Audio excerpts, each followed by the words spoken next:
Good morning, everyone, and happy Monday. We are back at the start of a new week. This is week 2 of February and week 2 of our month of stillness. Remember, last week I was a little under the weather, so our videos did not hit as strong as I wanted them to hit, but that's okay because we still have 3 more weeks to really live out our goal of being still, understanding what stillness means, and trying to apply it to our everyday life in order for us to be even more purposeful people, which is what we talked about in January. So I'm super excited. I am not 100% today. I'm a good 85%, but it's a lot better than the 45 to 50% I was feeling on Friday. So God is good.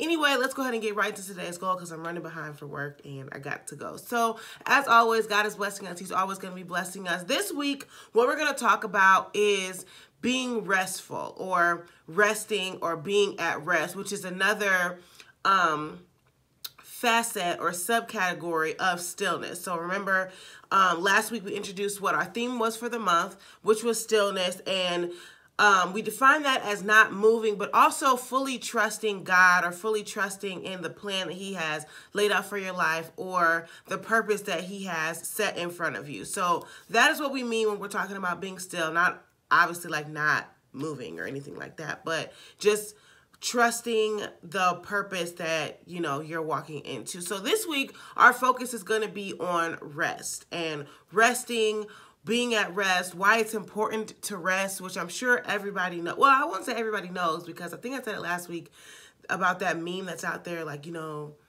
sleeping is for the lazy or something like that. Like, no, because if it's one thing I'm going to do, is I'm going to go to sleep. I'm going to rest, okay? So, I guess not everybody really understands the importance of rest, and that's rest in a physical sense, but I also want to talk about rest in like the spiritual sense and the emotional sense and the mental sense. Like every area of our life or every portion of our bodies needs a certain amount of rest in order to be impactful and just in order to have energy, in order to actively pursue our purpose in the way that it's supposed to be pursued. We cannot do that if we're tired, if we're being lazy, if we have no energy, if we're depleted of all of the things that we need to do to actively move in our purpose. So we can't do that if we're dead, you know, for lack of better terms.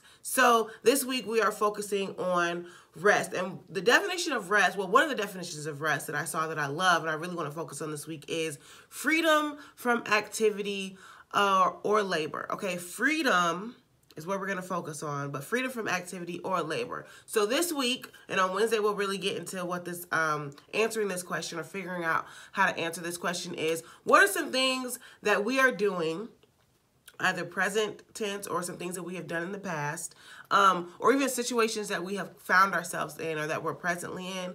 What are those things that are causing us not to be free, which in turn is causing us not to have like the mindset of freedom, meaning that we don't have a mindset of rest. So what are those things that are keeping us in bondage, that are not allowing us to rest? Because at the end of the day, nothing should be keeping you from your rest or from your peace or from your purpose. Nothing should be keeping you from those things. And if something is keeping you from that, then you're not obviously fully getting rest, and you're also not pursuing your purpose the way God wanted you to pursue it, and you're not living that blessed and abundant and fulfilled life. So we're going to look at that question in more detail on Wednesday. On Friday, we're going to talk about practical application and what does it mean or what does it look like to live a life of rest and not just always be busy, but to plan out times of rest in your life, because sometimes you need to plan them.